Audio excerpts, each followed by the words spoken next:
अस्सलामुअलैकुम फ्रेंड्स, इस वीडियो में हम डिस्कस करेंगे factorial of A number find करने का कोड। और हम एक फ़ंक्शन बनाएंगे फैक्टोरियल फाइंड करने का। उसमें हम मेन फंक्शन से नंबर पास करवाएंगे और वो हमें रिटर्न करवाएगा उसका फैक्टोरियल।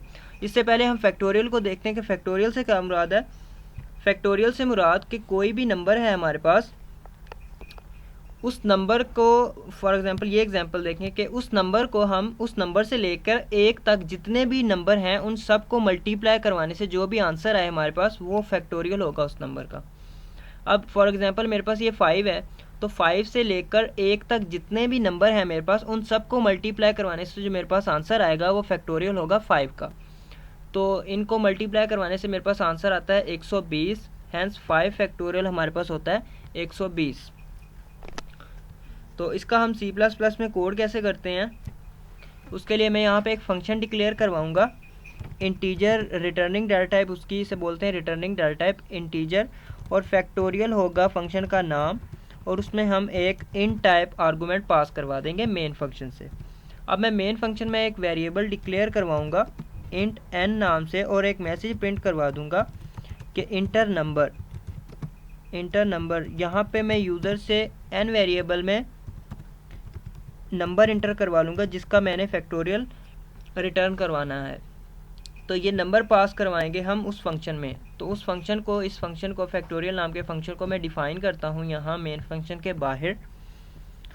इंट फैक्टोरियल फंक्शन का नाम, और उसके बाद इसमें हम इंट और n ही यूज़ कर लें वेरिएबल, कोई भी वेरिएबल यूज़ कर सकते हैं वैसे आप, क्योंकि ये लोकल वेरिएबल है।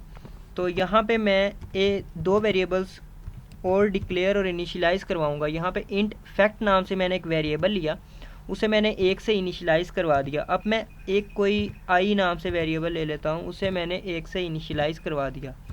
अब मैं लूप यूज़ करूँगा, वाइल लूप, कोई भी लूप यूज़ कर लें, वाइल लूप यूज़ करूँगा। और इसमें कंडीशन यूज़ करूँगा मैं, while I is less than और इक्वल टू n। ये 1 से स्टार्ट होगा, 1 से, और इंक्रीमेंट होता जाएगा इसमें जब तक वो स्पेसिफिक नंबर ना आ जाए जो कि यूज़र ने इंटर किया। अब यहाँ पे हम फैक्ट नाम के वेरिएबल में मल्टीप्लाई करवा के इसे स्टोर करवाएंगे ये, और आई में इंक्रीमेंट करवा देंगे। फैक्ट नाम के जो वेरिएबल है फैक्ट नाम का, उसे हम आई से मल्टीप्लाई करवाएंगे और रिज़ल्ट जो है वो फैक्ट नाम के वेरिएबल में ही स्टोर करवा देंगे।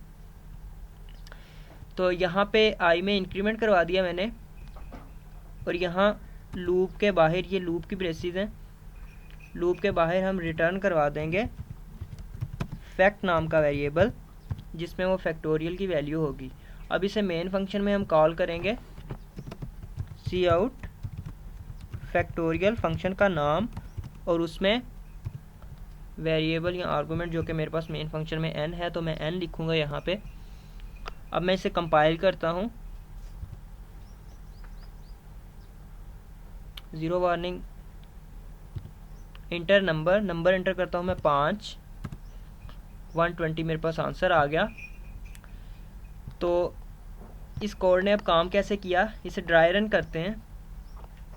यहाँ पे मैंने नंबर इंटर किया था 5 जो कि पास हो गया फंक्शन में यहाँ पे, तो n में 5 आ गया मेरे पास।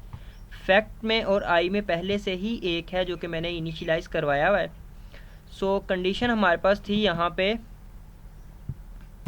While I is less than और इक्वल टू n। आई है मेरे पास यहाँ पे 1 इज़ लेस दैन, n है मेरे पास 5 जो कि मैंने n इंटर किया था 5, 1 इज़ लेस दैन 5, कंडीशन हमारे पास है ट्रू। सो कंट्रोल लूप के अंदर आया, और यहाँ पे फैक्ट नाम के वेरिएबल में है मेरे पास 1, यहाँ पे है मेरे पास फैक्ट में 1 is equal to 1 multiply by 1 during first iteration. ये चीज़ होगी यहाँ पे, क्योंकि फैक्ट में भी 1 है और आई में भी 1 ही है। सो 1 और 1 आ जाएगा, इस वेरिएबल में 1 आ जाएगा। तो यहाँ पे फैक्ट ही लिख लें। So fact is equal to हमारे पास आ जाएगा 1। अब यहाँ पे इस लाइन के बाद, क्योंकि पोस्ट इंक्रीमेंट है, इस लाइन के बाद आई में इंक्रीमेंट हो जाएगा। आई की वैल्यू अब होगी हमारे पास 2। तो अब 2 लेस देन 5 ट्रू है हमारे पास condition, loop second time execute होगा। यहाँ पे फैक्ट में 1 है तो यहाँ पे वैल्यू होगी हमारे पास आई की 2 मल्टीप्लाई बाय 1 तो आंसर आ जाएगा 2। अब फैक्ट में क्या है, फैक्ट में वैल्यू है हमारे पास 2।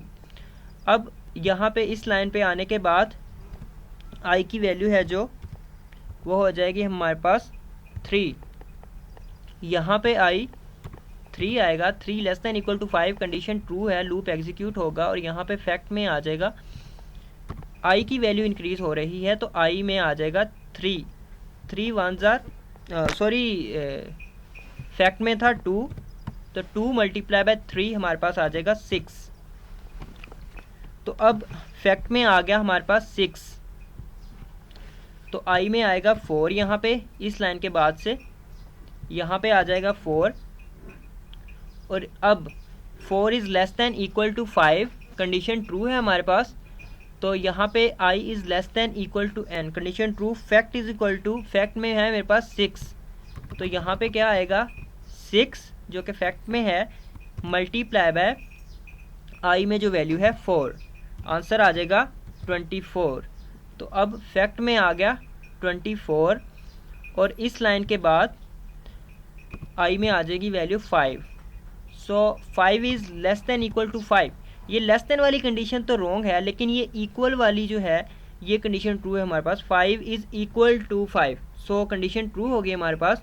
और यहाँ पे फैक्ट में था हमारे पास 24 मल्टीप्लाई बाय हम कर देंगे 5 तो आंसर आ जाएगा मेरे पास 120 जो कि था मेरे पास।